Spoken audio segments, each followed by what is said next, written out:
Hello everyone, it's Silvia from Fairlight Tarot. Welcome back to my channel. Today I'm so excited because I'm finally joining the tarot community in a VR, which is really so much fun.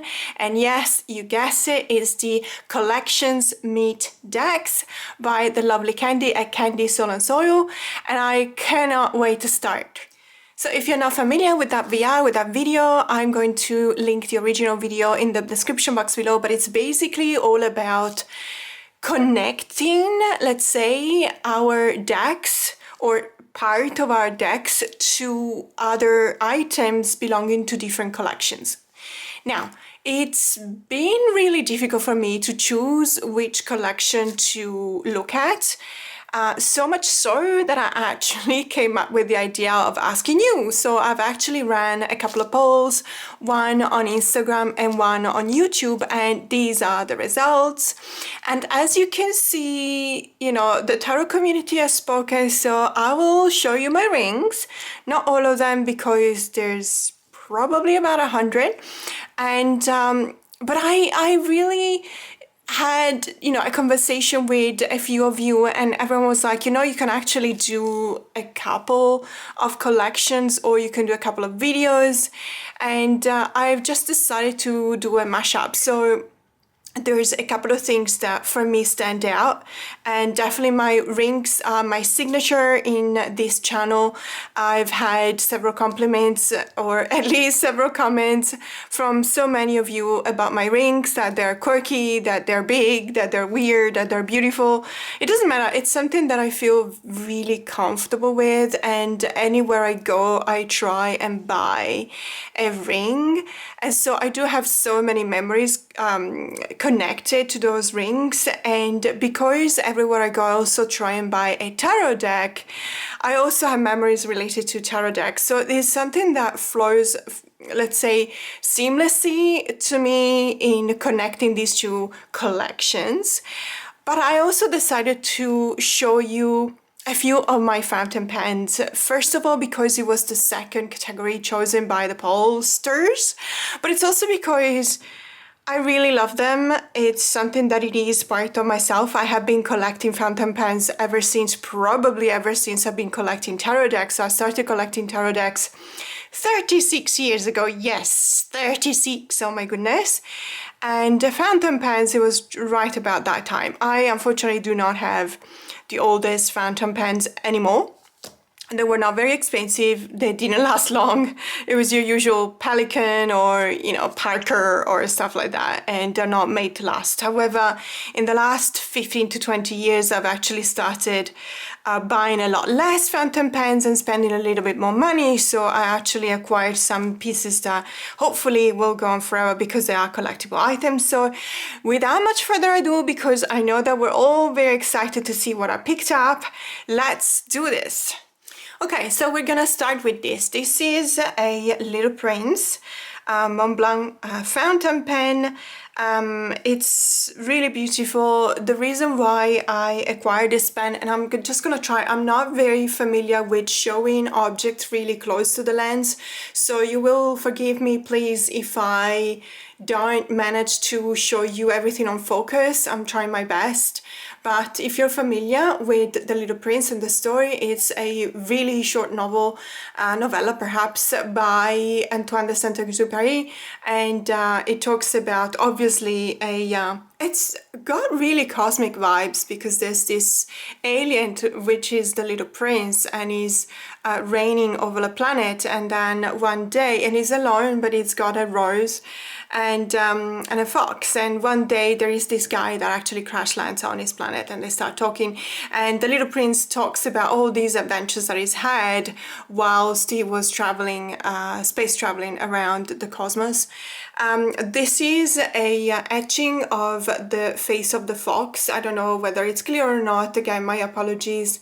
It is the usual Mont Blanc fountain pen. It does have a few details like the star, which I can show you here on the clip, and if you open it you'll see in the nib, oh my goodness, I'm so sorry, I cannot focus on that. But in any case, so in the nib it's got an etching about indeed the star and the little prince himself. So this is a really beautiful fountain pen. I unfortunately did something to the nib, or it came this way, to be honest with you.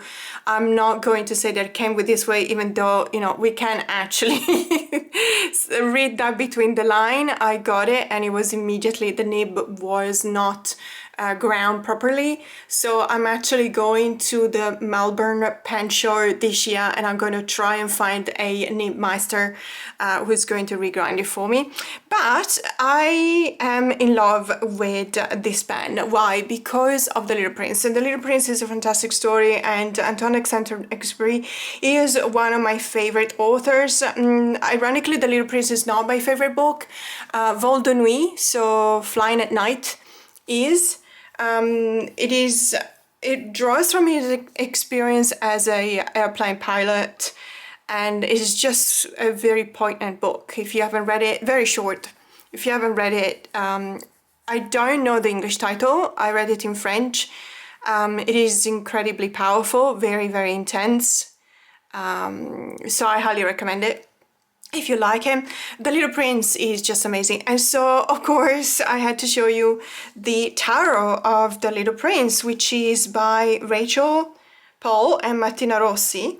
And this is a Lo Scarabeo publication from probably a couple of years ago. I honestly don't remember. I think this is one of the most beautiful backs in a tarot deck I've ever seen. And just so you know, if you're not familiar with the story, this is the asteroid where the rose is conserved. You know, it's just the Little Prince has only this rose as a friend, and obviously he wants to keep it preserved. But there's a lot of dynamics. It's an incredibly symbolic novella, so obviously there's a lot of talk about friendship and love and affection and how to manifest that and life in general. Really love these backs. And I love that these are borderless. So obviously in my idea of The Little Prince, I actually thought of him as younger than this. This looks like maybe a teenager, which I'm absolutely fine with, but you know, it was a bit odd. And then there's the fox there, obviously. It is really a really beautiful deck. I really love the way in which the images have been thought of and then painted on the cards, because I really feel like it's really expressing the concept through the cards and the meaning of the cards, of the tarot cards, of course, but it's referring back to the concepts expressed in the book. So I think that they've done an excellent job. My favorite card, and of course by Murphy's Law, when you think about one card in specific, it's very difficult to find it, but no, here it is. So this is my favorite card of the entire deck, and I have to say it is the star card. So if you have watched my channel for any length of time, you will know that the star card is one of my favorite cards in a deck, in a tarot deck. I'm always very picky when it comes to 2 or 3 cards in my decks. So the star card, the Queen of Swords, because it's my significator, and the 3 of Swords, because I do not like a lazy, peepish 3 of Swords, unless it's a Marseille. In that case, so be it. I just want to see what the interpretation of the creator is of that particular card. And so I would rather see a bit of imagination in that card. But I'm fine if it's a wonderful deck that has a pursed heart. For the 3 of Swords, I'm okay with it anyway. But this, yes, this is one of my favorite star cards of all time. And it is a very powerful moment because there is this sense of hope that comes from looking beyond your horizon, looking at a star in the sky. It is a sky that is almost a non-forgiving sky. It's full of clouds, and it's somehow even threatening, and it's a symbol for a future that is really scary in front of us. But if we look up and we stare, and we can find this light which is coming from the one star in the sky. I absolutely love this card. I did a campaign, a charity campaign a year and a half ago. I don't remember. I did not have a YouTube channel back then, so I'm guessing I should probably do another one. So I did this campaign for endometriosis because it is a disease that goes unnoticed. Unfortunately, it's extremely difficult to diagnose endometriosis and until you get to stage 4 or 5, and where your organs are basically obliterated. And that's, I'm using this term not because I want to exaggerate, but that was my when I had surgery in 2020, that was literally what the how do you call it, the discharge papers. After you get surgery, you get discharge papers and you have some kind of a report from a surgeon, and that was literally what was said about a couple of my organs. Unfortunately, it literally said partial obliteration of a few.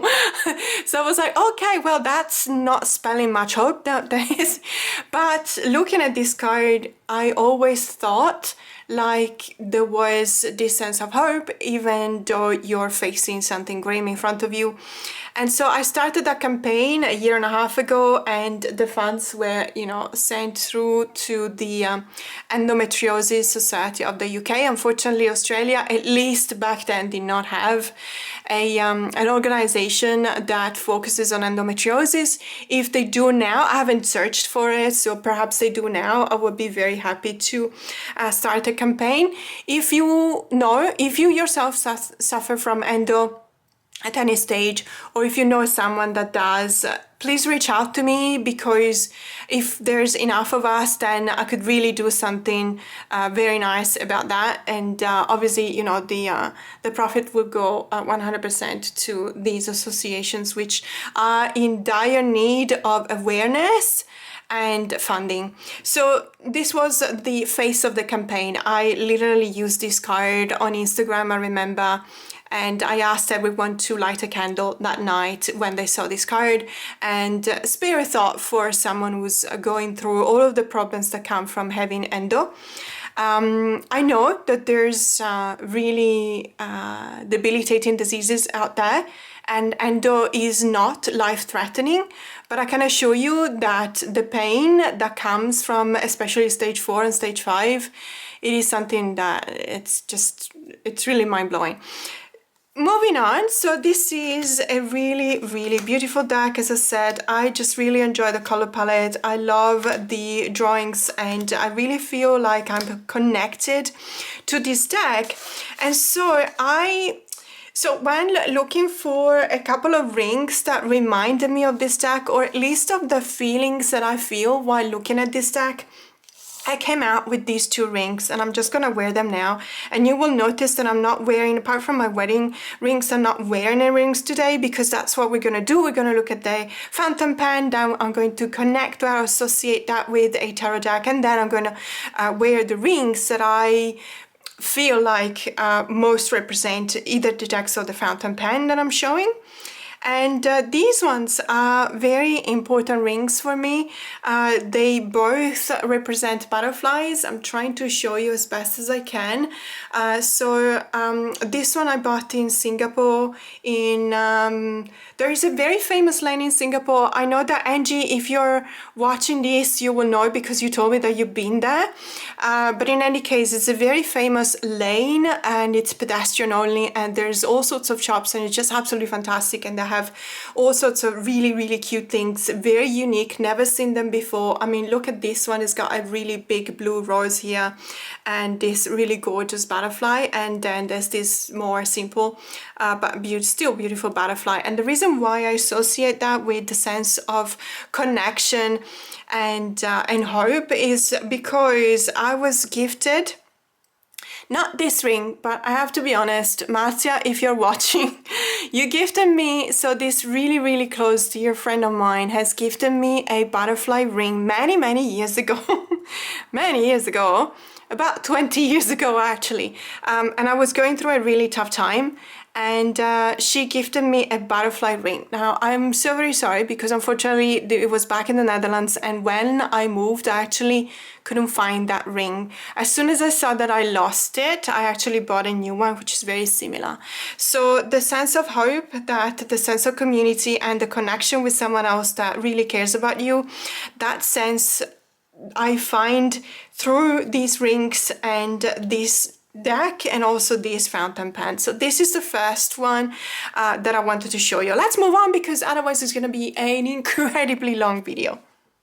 So the next pen that I want to show you today is another Mont Blanc pen, but this one is very tiny. Just to show you the difference, this is a normal size fountain pen, and this is the other pen that I wanted to show you. It's called Bona Weekend. So there is a series which is called Bona, and this one is a very specific one because it's got these blue stripes on the white background, and it's called Weekend because of that. And the reason why I love this pen so much is A, because it's tiny, and you know me, I've got small hands, so this one ironically, which is a pen that no one likes, because if you look for, let's say, reviews about this fountain pen, everyone would say that it's too small.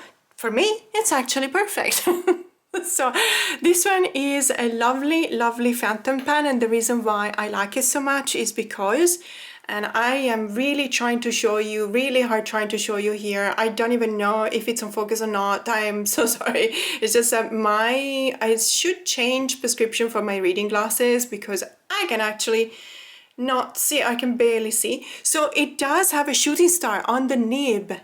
It's engraved a shooting star on the nib, and I absolutely love this. I really rely a lot on shooting stars because you know, shooting stars, you can wish for something, and I really enjoy this pen. And because bonheur is a French word that means you know, the joy of living, enjoyment, happiness, something like that, I actually pair it up with a deck that expresses exactly that, although it does say that still in French. So it's the Joie de Vivre Tarot by Paulina Cassidy.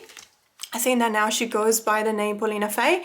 I am going to zoom in. Sorry, I forgot to do that earlier with the other deck. So this deck is just about what it says, Joie de Vivre. So it's about enjoying life. And all of these cards, it's a US Games deck, and all of these cards actually express that concept, which I really enjoy. It is a beautiful deck. If you know Paulina Fay's style, you would definitely recognize it. She's the author, they're the author of a lot of tarot decks, and also a couple of oracle decks. If I'm not mistaken, yeah, I think so.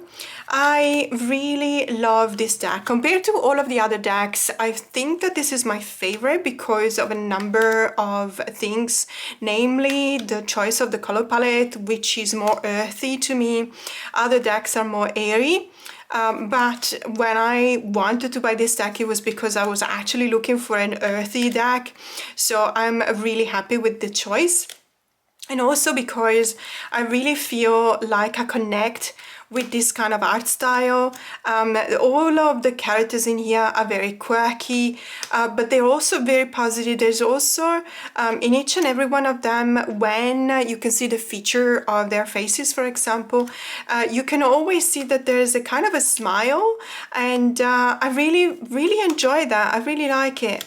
So even though sometimes the smile is a bit creepy, like this Knight of Wands, and you know me, I love creepy, so I'm fine with that.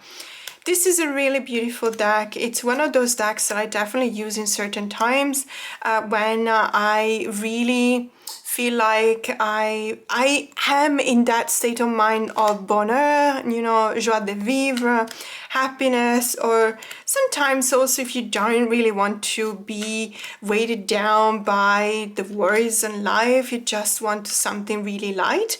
This is the deck that I will use, and I had to go, and this one was a no-brainer, I had to go with these two rings that I bought in Venice. So I've talked about these two rings before because I am actually stoked about having them. The story behind them is that I bought them. So when I was little, you guys know that I I was born very close to Venice in Italy, in the northeast of Italy, and because of that, I'm very familiar with Venice. I used to go to Venice practically every weekend. I still go to Venice every time I go back to Italy to visit my friends. I make sure to go to Venice again because I just really love, I think it's one of the most dear places on the world for me. And when I was little, I was always going to the Rialto Bridge, and if you don't know, the Rialto Bridge is covered, so it's a bridge, but you have shops on the bridge itself, which makes it very unique. And let's say 90% of those shops are artisanal jewelry stores and very expensive. And when I was little, I've always been fascinated by bling. I've always been fascinated by rings. And when I was going there, I was always, you know, the face of a kid that gets stuck to the window of a shop looking inside, you know, with their mouths open and their goggly eyes and everything. I was that kid. And I always thought to myself, one day I will have enough money and I will come back here and buy at least one ring. And so this actually happened this year. For my birthday, I gifted myself these two rings. Ironically, they were probably the cheapest ones I could find. So they're not extremely expensive, but they are incredibly beautiful, incredibly unique. In particular, this one I love because this is my favorite color. It's a teal blue green. And I just absolutely love this small quartz one. So this to me is the idea of happy living, happy life, not being concerned by issues that you have in your daily life, but just, you know, putting them aside for a moment and just gifting something to yourself and to the little girl that I was, you know, back then. So these three are very connected for me, and I just absolutely love using them. Okay, so moving on to the next fountain pen, it's this one, and this is a relatively recent acquisition. It's a Leonardo Officinota Italiana Momento Zero. The specific name of this pen is Alga because, as you can see, the color, it's got all of these striations that look a little bit like the color of algae. This one is also one of my favorite greens, and I'm so very happy that I got this pen. It's actually a present from my husband to me for my birthday, and we acquired this in Venice as well. It seems to go back to that city all the time. This is a really beautiful pen, very comfortable. I have to say though that this is not the original nib. It came with the fine nib, which is not my favorite. Sorry, it doesn't want to focus, so I'm sorry about that. There you go. So it came with the original fine nib, which is not my favorite because I tend to use chromo shading and sometimes even shimmering inks. So chromo shading and in shimmering inks tend to clog a fine nib because they tend to clog the feeder. So I don't want to ruin a pen, and it did happen to me a few times, so I don't want to make that mistake ever again. So I'm only using from medium up to broad nibs, and sometimes even a double broad. Yes, I do have a double broad nib. It's a Kaweco, I think. And so I had to replace the nib, and I'm very happy about this pen. The performance is fantastic. It's really light. It is big, as you can see, but it doesn't make me uncomfortable, and I can write for a very long time and my wrist doesn't get strained. So I'm very happy about this pen. But because it is called Alga and because it does have this kind of really beautiful green, I actually associate it with kind of a botanical deck that I really love. And I'm talking about the it's pronounced Honasa House. The 5th edition of this deck is an edition that I don't necessarily see around much. I don't know whether it's because maybe Honasa published less of these decks, or maybe because it was a few years ago, or maybe because people don't necessarily think about this deck when they think about Honasa because it's not the traditional deck. So her decks traditionally are longer and thinner, and also the overall tint or the color of the background is more like purplish than this kind of green. But in my case, I have 4 or 5 editions of her Honasa House decks, the signature decks, And I just really love this because it's different, and because, you know, it gives me the idea that it's a totally new deck. It's got different vibes. And, you know, the green is very similar, I have to say, in many of these cards to the green of the pen. And so it was a very easy pick for me because it looks like we're looking at the same color. But this deck is very nice, and I have to say the vibe of these decks are, ironically, they're very airy. I don't know if it makes sense. This is not a grounding deck for me. It's actually maybe also because of some of the cards.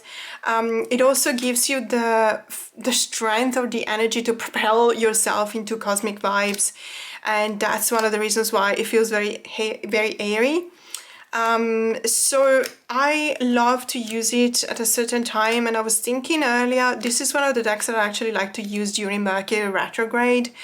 So we were on the Mercury retrograde until last week, but I have to say it's still, you probably can still feel its influence. When Mercury stops being retrograde, it doesn't necessarily flip direct within 24 hours. It does take a few days.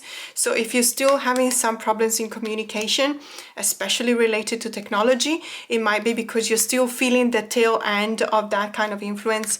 This is one of the decks that I actually use, this one and another one, and we'll talk about it later.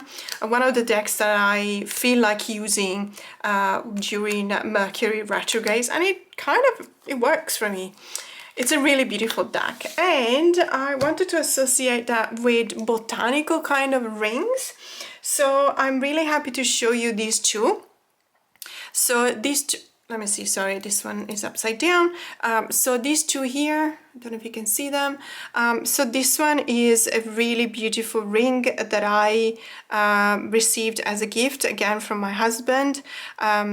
So it's a really beautiful one. I can wear it on this finger or this finger depending. So let me just try and wear it here. Yeah, it fits. Sometimes you will know this, but rings can fit on either finger sometimes depending on the weather. For me, I don't know if I'm the only one out there, but sometimes my fingers just swell up, and so I have to change finger where I would normally wear a smaller ring. This one is a ring that I bought at the Botanical Gardens in Singapore. They have fantastic rings in the shop, which, you know, you would never associate rings with a botanical garden, but they have all these kind of floral rings, and I just absolutely love this one. So these are the two rings that are mostly botanical for me, and I really like them. I really like the botanical vibes of the deck, and I really love the green color of the pen. Let's move on to another deck. So the next pen is another Mont Blanc pen. This is a very special one. It carries a lot of meaning for me. This is the pen is called the Around the World in 80 Days, a homage to Jules Verne, which was the author of the book. And it is a fantastic pen because, well, I don't know if you can see here. So as always, I'm trying to make sure that you guys can see it in focus. So this is a steamboat, which is originally one of the many means of transportation chosen by Phileas Fogg.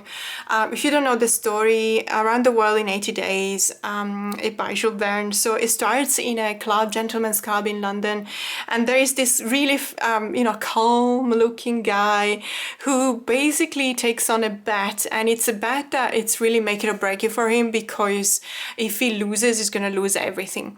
But he bets that he'll be able to do a round the world trip in only 80 days. And we're talking about the 19th century, sorry. So obviously we're not talking about a propeller jet that we can have nowadays. So it's a very daring kind of bet. And it's a fantastic book because, it talks about travel. And you know me, travel is basically what defines my happiness. And I really, really enjoy reading books about traveling. So that was fantastic for me. I probably read it and watched the movie at least 3-4 times, and I'm enjoying both of them. So when this pen came out, it was during the pandemic, and there is a hot air balloon engraved in the nib. I don't know if you can see, maybe if I do this. You probably can see. If you squeeze your eyes, you can probably see there's a hot air balloon here.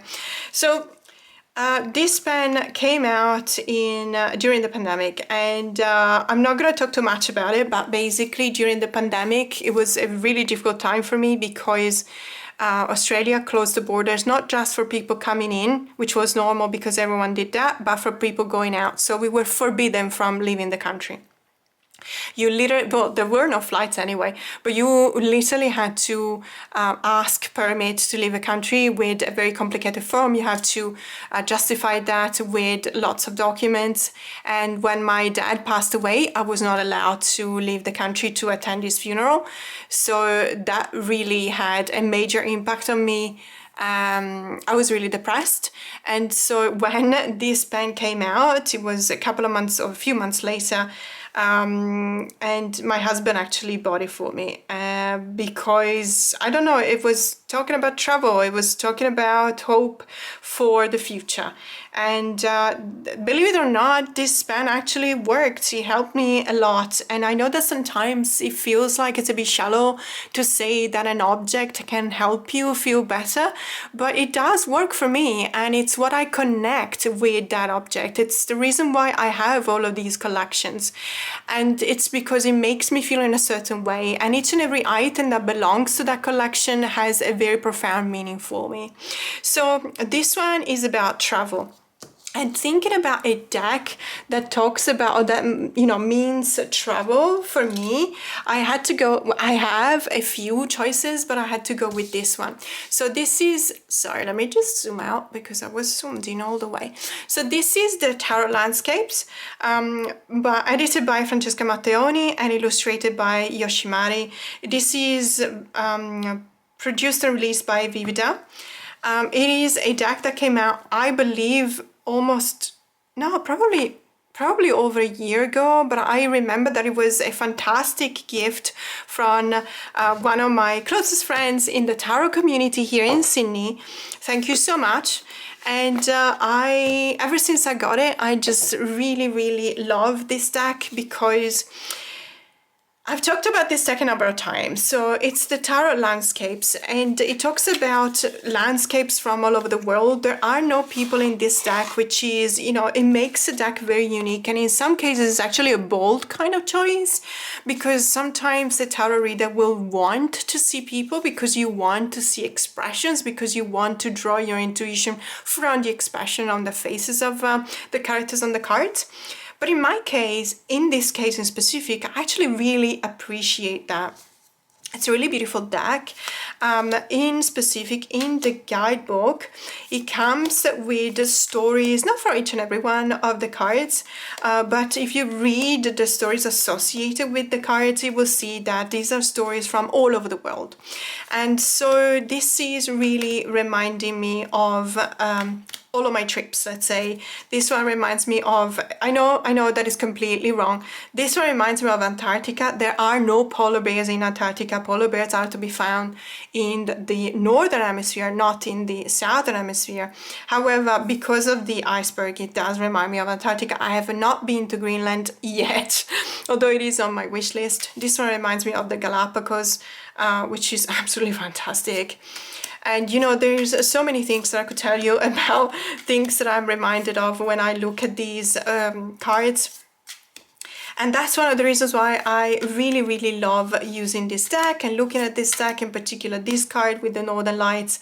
I have been above the Arctic Circle in Arctic Norway, 600 kilometers north of Alta in Norway. And I've seen, well, we were seeing reindeers, of course. I have not seen mooses, but I know now that I could have. Unfortunately, I didn't. But this is a fantastic tale that the Sami so we were staying at a lodge as a guest of the Sami in a Sami village, which is in Finnmark, in between Norway, Finland, and Sweden. And well, I'm not sure that is, yeah, there's probably a bit of Sweden in there as well. If you're from there, I apologize. I used to know these things really well when I was there. Obviously, it's been a few years, and I probably forgot the area, but it is 600 kilometers north of Alta. This was absolutely amazing, the tale of the fox. That night we were told the tale of the fox, and basically, if you're not familiar with that, foxes are always seen as shapeshifters in many cultures, in the Sami culture as well. And so if you see a fox by the side of the road when you're driving, make sure you don't run them over, not just because of, you know, because you don't want to kill an animal, but it's also because it could have been an old lady, and if you hurt her, she can actually curse you. And I kid you not, that night it was extremely bad weather, but then at the end a couple of spots opened up. There was this company ran by a Sami family that organized tours north of Alta to see the Northern Lights. It was the middle of winter, and we went. It was just my husband and myself, literally, in the whole bus, and I was already very sick. I had, the week after I was, you know, rushing to the emergency for emergency surgery. So I think that I was already kind of sick that day. I'm not entirely sure, but I wasn't 100%. And I was told this story. We went to watch the Northern Lights that were actually really dancing. So you call the Northern Lights when they're dancing in the sky because they're actually moving. And it was literally like this. If I find the photo, I will post it. And it was absolutely amazing. And we were told this story on the way back. I saw a fox by the side of the road. It was going to cross, and I yelled, I shouted, "Don't hit it," to the driver. We swerved, which is incredibly dangerous, and on an icy road, you can imagine. We managed not to hit the fox, and we managed not to get killed in a car crash or in a bus crash. So I want to believe that we were not cursed. And you know, it was a it was 2020, and it was as you know, it was a very distinct kind of year for me. So I want to believe that it could have been worse if we had been cursed. So that card for me has a whole lot of meaning. I'm talkative today. I'm so sorry. I hope you guys are not getting bored. Just feel free to skip ahead if you just want to see the cards.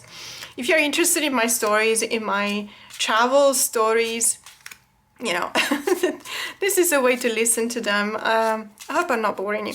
But in any case, so this is an incredibly beautiful deck, and it does remind me of all of my travels, basically. I have been to 84 countries. Into all of the 7 continents. So I'm very proud of what that makes me. I don't know if that makes me open-minded, willing to integrate with the local cultures, you know, a kind and compassionate person. I don't know, but traveling certainly shaped my personality.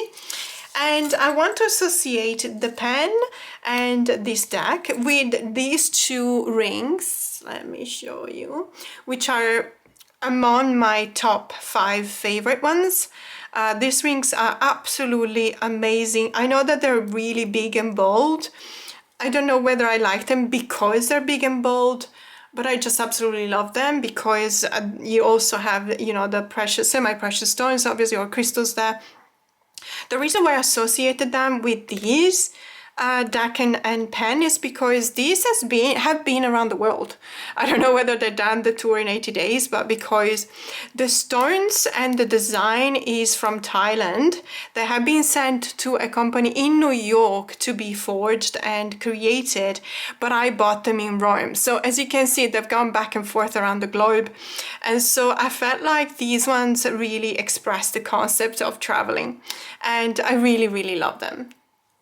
So the next pen is this one. It's another Mont Blanc pen, and it's called the Homage to Gershwin. So Gershwin was a composer. He's very famous for, well, many songs, but one of them is called Rhapsody in Blue. It is a homage to basically New York, and I don't know if you can see it. It's so very difficult to show you. There is an etching here. Let me try and play with the lens, perhaps I'm gonna be able to do something about it. I'm so very sorry if you cannot see that, but there is George Gershwin's signature here on this part of the pen. There is also, this one is a flute or an oboe. I'm so very sorry, I only know how to play guitar, so I'm not an expert. If you know of a different name for this musical instrument, let me know in the comments below, because I might be wrong. My cousin is a musician, and he told me this is an oboe, but I just sent him a photo, so he may not have seen it correctly.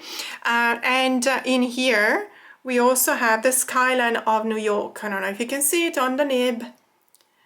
So basically this is an incredibly beautiful pen. Ironically also, so I'm thinking, also gifted by my husband. So it looks like my husband is showering me with love with these gifts. I can tell you this is throughout many years. We've been married for 14 years. We've been together for 17 years. So, and I do tend to tell him what I like, nudge, nudge, wink, wink. So he's getting this present. And this one was also a very particular one because I absolutely love New York. My relationship with New York is a very complicated one, but it is not a love-hate relationship. It is a love and love you more relationship. And every time I go to New York, my heart just melts. I would love to live there. I know that it's extremely difficult to survive in New York because the cost of living is really high, but guess what? Sydney is kind of the same. I would love to live there because it's kind of my vibe. I don't know. It's every time I go there, I feel like in one of my previous life, I was probably a New Yorker. And I know that it's saying a lot, and I apologize to New Yorkers. I know one of you is from New York, so I apologize if I'm saying this. But I just absolutely love New York. And I know that Woody Allen in one of the movies is actually starting the movie with an ode to New York, and he's expressing his love for the architecture in New York. And the soundtrack is actually Rhapsody in Blue by George Gershwin. And so this is really strongly connected to New York for me. And that is the main reason why I've actually associated that with the Urban Tarot. Now, the Urban Tarot per se is not strictly about just New York. By Robin Scott.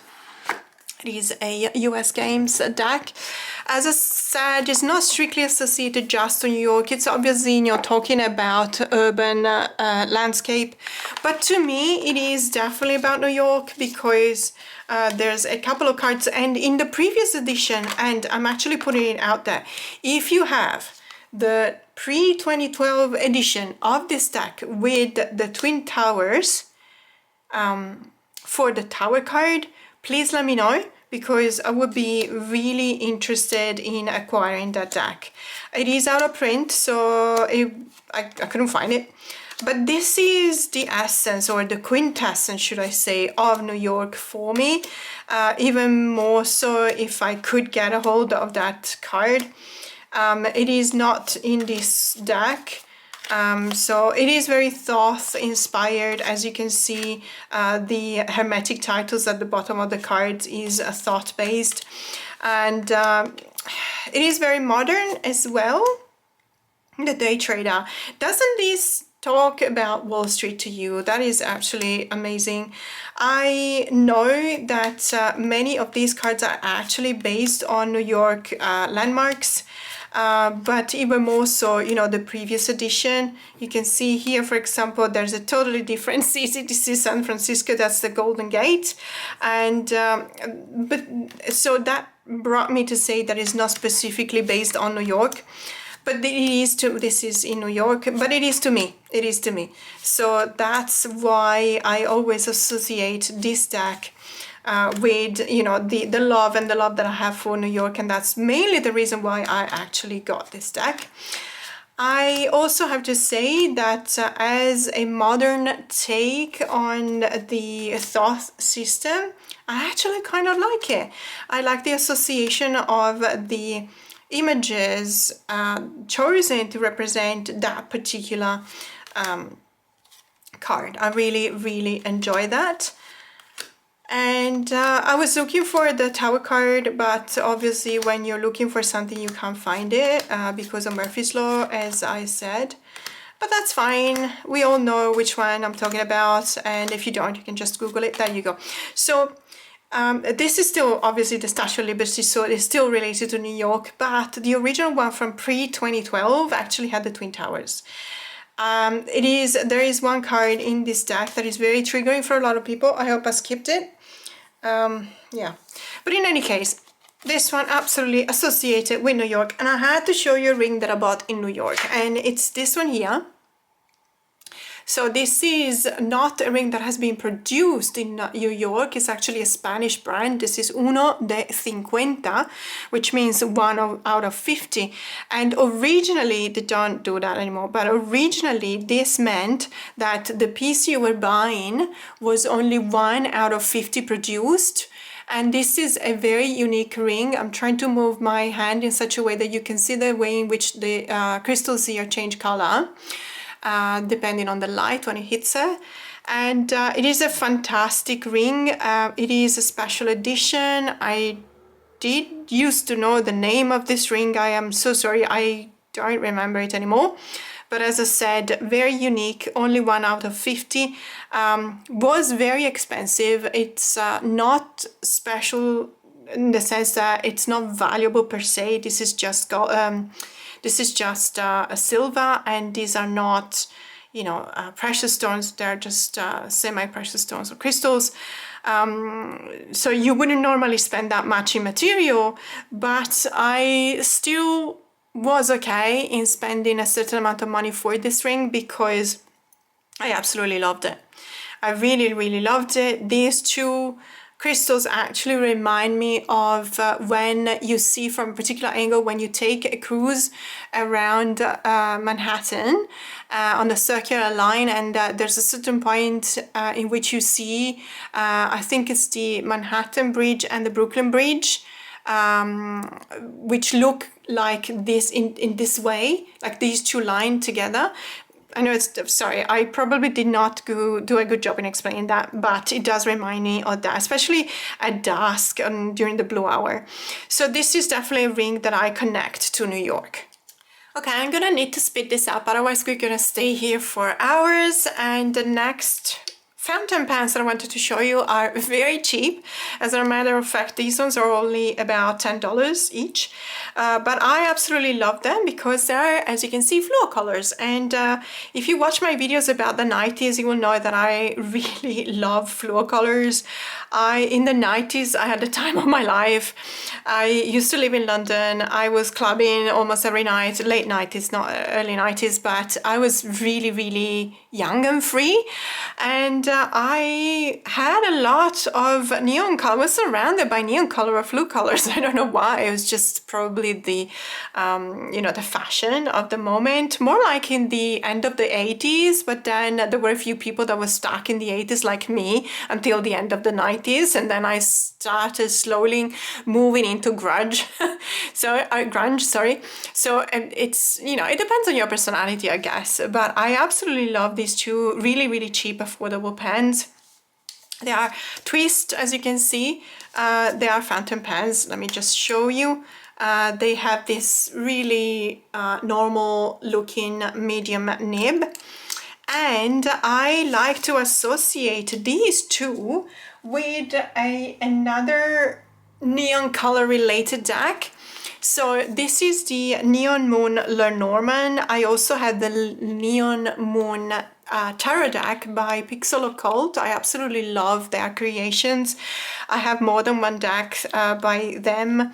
This one is the one that I want to show today because it's my most recent acquisition by Pixel Occult, and it's a Lenormand deck and it's not a tarot deck. Look at this really gorgeous purple gilding. So if you're familiar with the Neon Moon Tarot, you will see that the images and the use of the color is very similar with this Lenormand deck.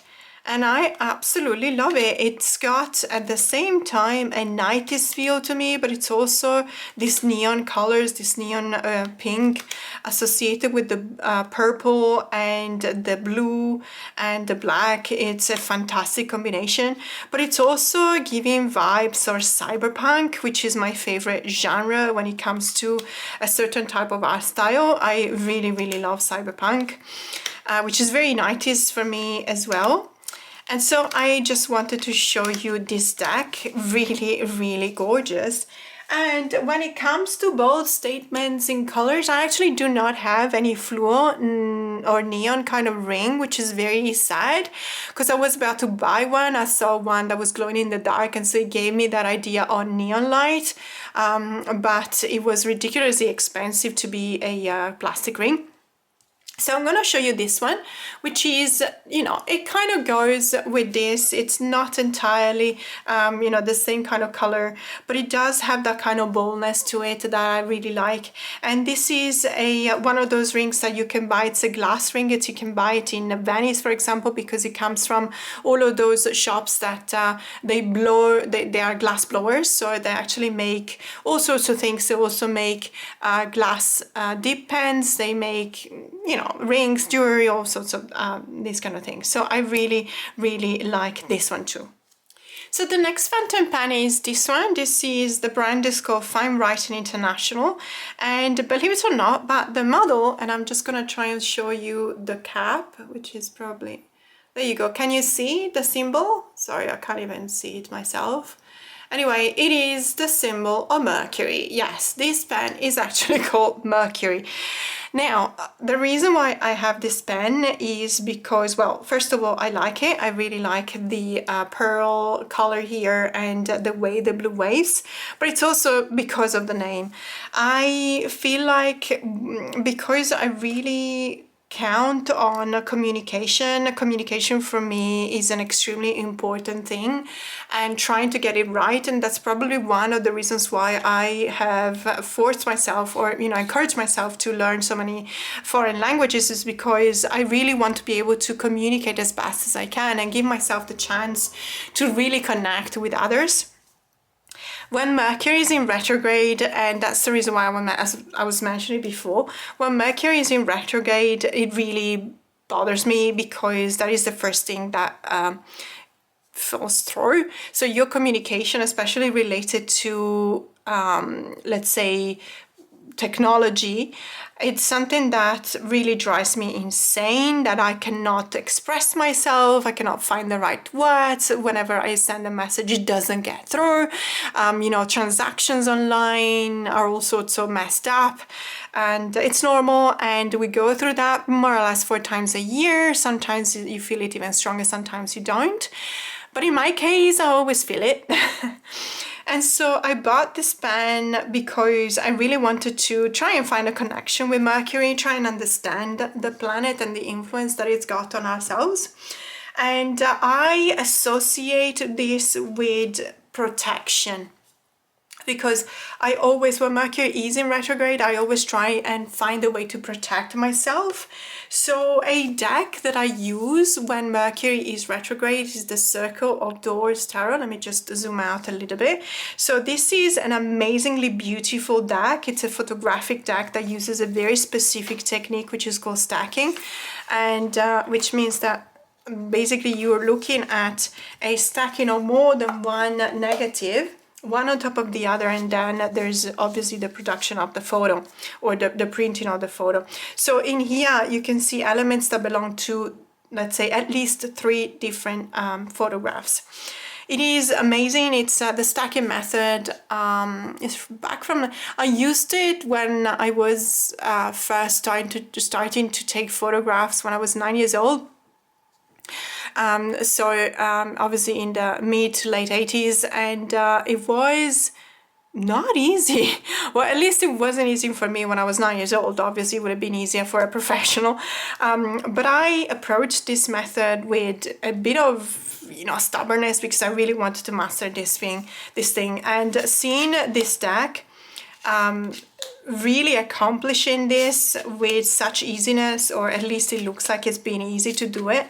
I was really mesmerized when I saw it the first time, and I think it was in TarotTube all over the place a few months ago, and then all of a sudden, as it so often happens actually, there are tarot decks that are all over the tarot community, and then for some reason they stop being popular. Not that people don't like them anymore, but because there's always another deck that comes by and you just focus on another deck. I still love using this deck, and as I said, it is a great deck to use during Mercury retrograde, at least for me, because it really fosters that kind of communication and the easiness of communication. The fact that you're looking at at least three different photographs stacked one on top of the other, instead of having the effect of making the images more confusing, it actually creates some kind of a portal for me, and that way I can actually find myself communicating, or at least getting that kind of intuition out of the cards that I wouldn't get with a different deck. And so I guess that's the reason why I actually find it very soothing when I'm having communication problems due to Mercury retrograde. And apart from that, it's actually a really beautiful deck. So when we're talking about protection, I actually have 3 rings, and these are the rings that I'm going to talk about here. Let's talk about this one. So this is a dragon. I don't know if you can see. A dragon that will wrap around your finger like this. So it actually is a very comfortable ring. I know that it doesn't look like it's a comfortable one, but you can't really feel it because you bind your joints here. So it doesn't prevent you from curling your finger. And this is a very beautiful ring that I got out of the Karen community. So the Karen community is a village out of Chiang Mai in the northern part of Thailand, where the refugees are from Burma. So they're called the long neck Karens because they wear they wear a lot of rings, golden or brass rings around their necks. Ever since they're little, they keep on adding one of their rings every time it's their birthday. And when they reach, let's say, marrying age, they have the most beautiful, long necks. If you guys thought that it was a practice that was no longer used, I can assure you I've actually seen them last year. So it is still a practice, probably not as diffused as it used to be, but it's still, these tribes, these villages actually still do that. Just one detail, I actually tried wearing the one version of the neck rings that they put around a 14-year-old, and I felt immediately ill, like I felt in a lot of pain, obviously because I wasn't used to it, but we're talking about 3 to 4 kilos of heavy metal around your neck that you have to carry every day, and my goodness. But in any case, it is traditional, so I am no one to say anything about their traditions. Obviously, to me, it looks like torture because it felt like torture to me, but obviously it has a very profound meaning for them. So I cannot say anything. I just wanted to learn as much as possible. I was asking so many questions, and the translator was having a difficult time translating my questions from English into their language, but it was an amazing experience. Another protective ring that I use all the time during Mercury retrograde is this one. And it's true that it looks weird because it does have these skeleton hands and this skull. But it is a hugging ring and I really like it. And I feel like, it is one of my protective rings. And then last but not least, this is an amazing ring, which is, all of these ones are really tiny opal, Australian opals. And I just absolutely love opals because, if you move them around, you will see the color changing from blue to green, to teal blue and teal green. They're really beautiful. They're almost 3D in the sense that you can see inside of them. And opals are not generally associated with protection, but to me they are. And so I really, really love this ring as well. Okay, so we have 3 let's say items left, because it's not just decks. and I'm going to show you this next fountain pen. Is really beautiful. It's an Estabrook ST Winter White.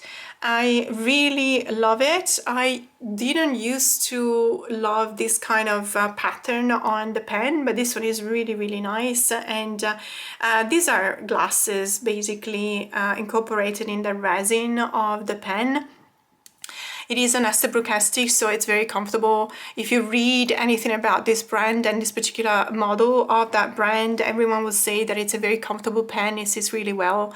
You know, it writes really well. What I have to say is that this is an original Estabrook nib, but it's a broad nib because I really wanted to use this pen with the chromo shading inks.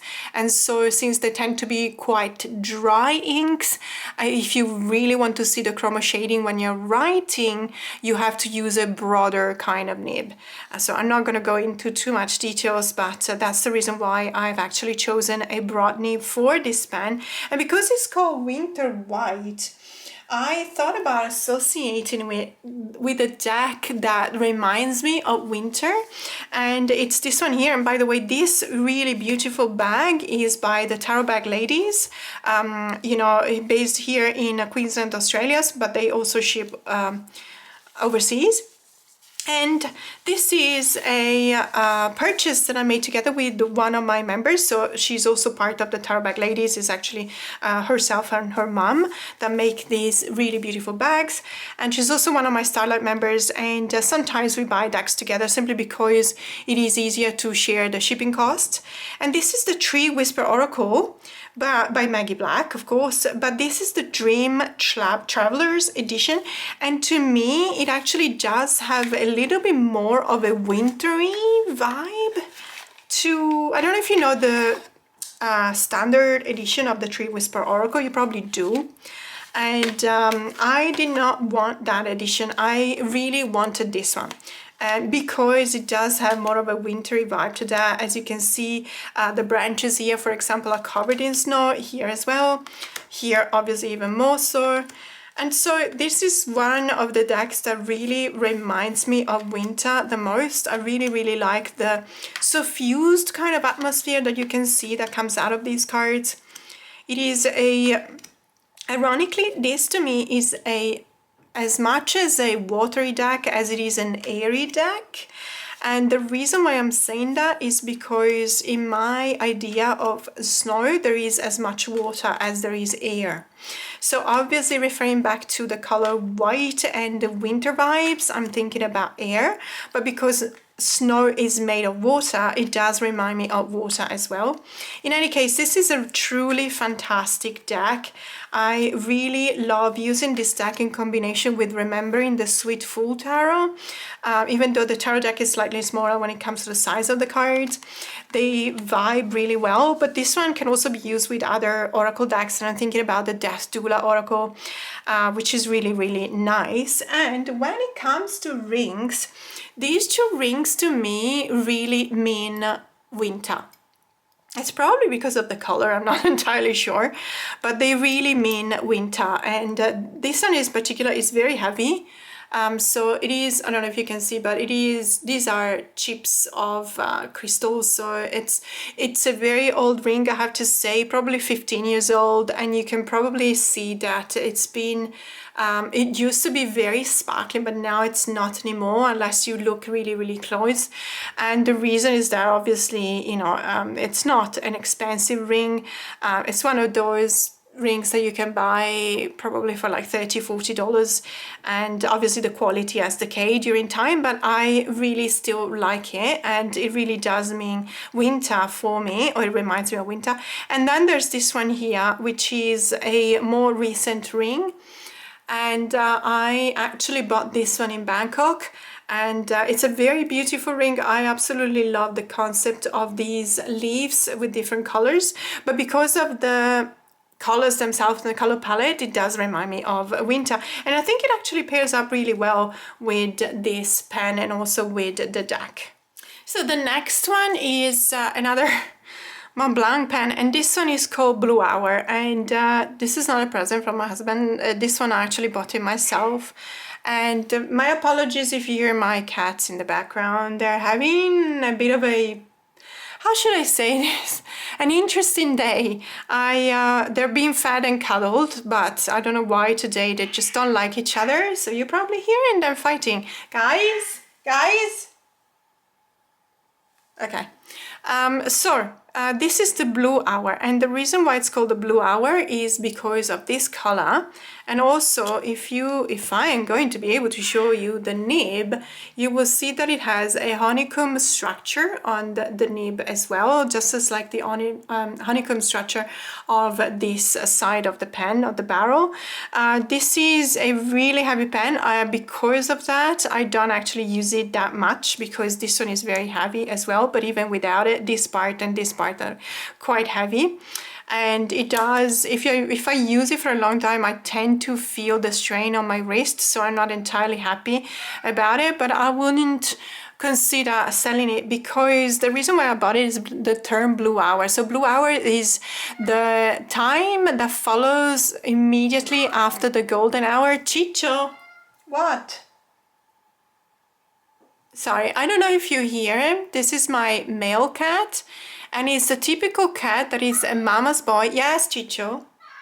Oh, it's okay, it's okay. Sorry about that. It's just, he's a mama's boy. And whenever he fights with his sister, who's, by the way, practically half his size, he comes to mama because he wants cuddles because his sister has been mean to him. Can you imagine? Actually. All right. Moving on. So this is the blue hour, which is the hour that follows through from the golden hour, and it's where everything turns blue, and it's just absolutely fantastic, and it's one of my favorite times to take certain types of photos. And so that's the reason why I bought this one. And of course, you probably imagined that I was going to pair it up with the Blue Earth Tarot by Alison Davey, because this is very similar in color. I feel like we are on the same color palette, same shade of blue.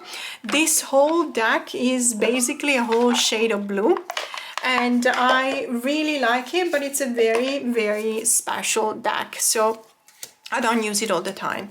I use it ironically when I feel blue. I use it when I am okay with feeling blue and I just want to give myself the gift of feeling sad for a certain period of time. Denying sadness doesn't cancel it.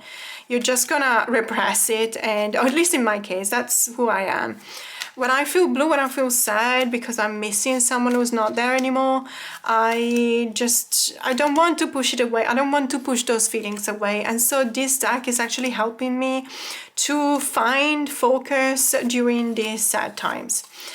There's a lot of tears here, as you can see. So I really like it.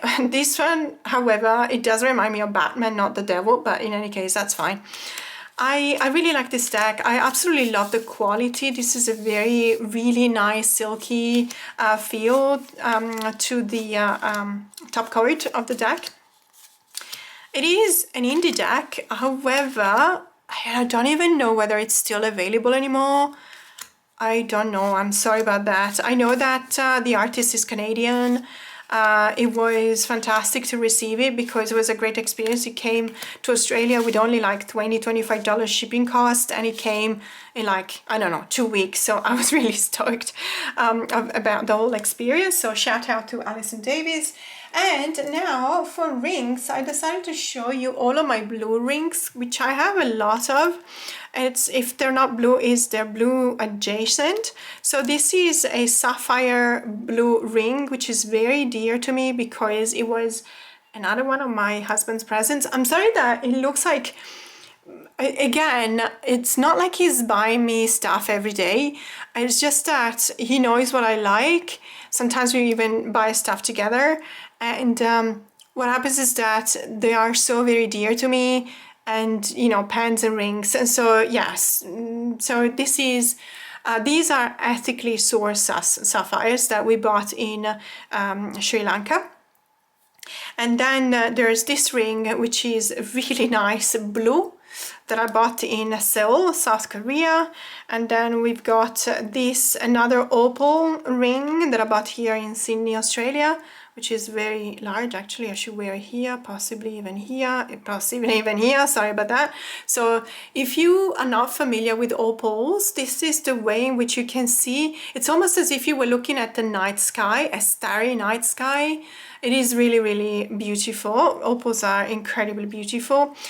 This ring I actually bought in Malacca, I think it was, which is in the southern part of Malaysia.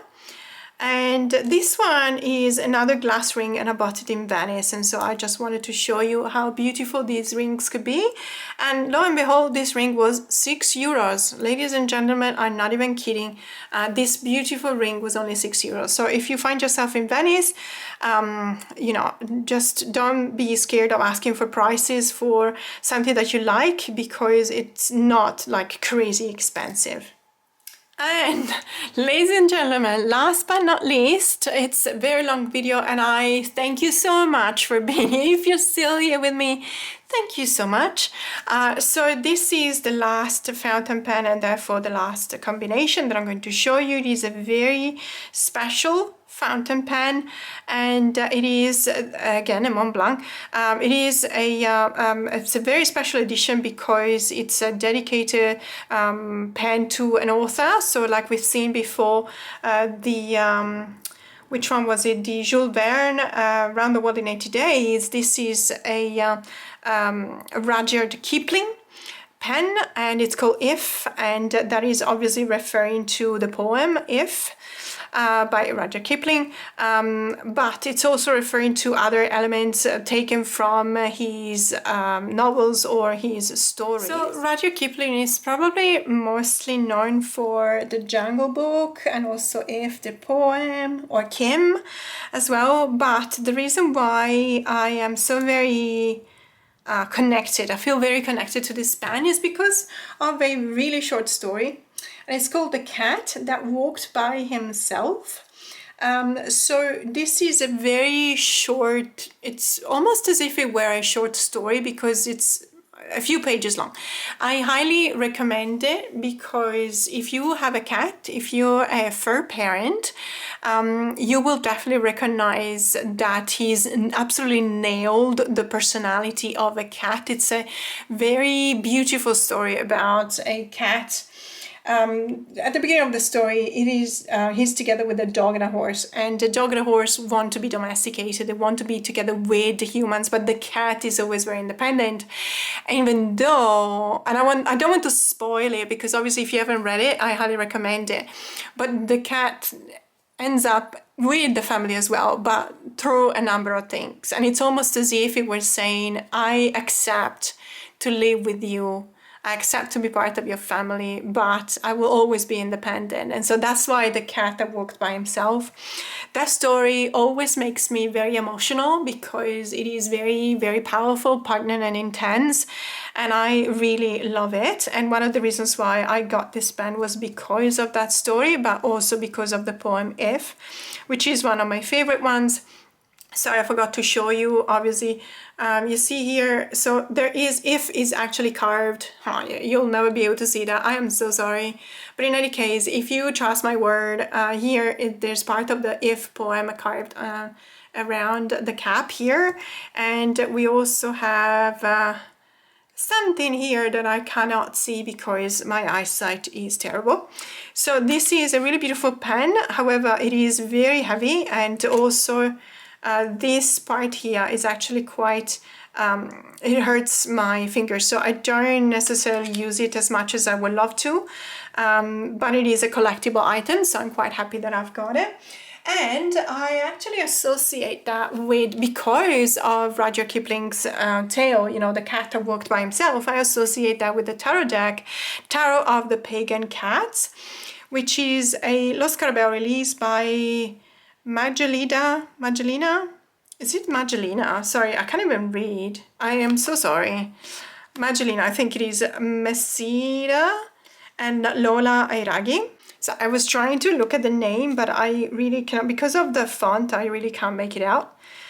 I really should start wearing glasses, like thicker glasses, but I don't want to. I'm in denial. So this is one of my few, ironically, I do love cats, but I love animals in general, but I do love cats a lot. And you would think that I would have all of the cats decks, and I don't. This is actually one of the very few cat decks that I've got, and the reason why is because it's probably, or most definitely, my favorite one. And there's a number of reasons. So first of all, because it feels really witchy. I absolutely love the art style. I love the color palette. I love the fact that the cats are depicted in this way. And I also love that I actually find both my cats in here. So this is Missy, my cat Missy. I'm just going to put it here.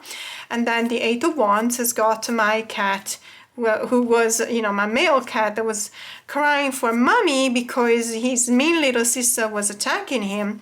My cat Chicho, which is also in this card, by the way, because he's a tuxedo cat, but he's got a lot of white and a really long fur.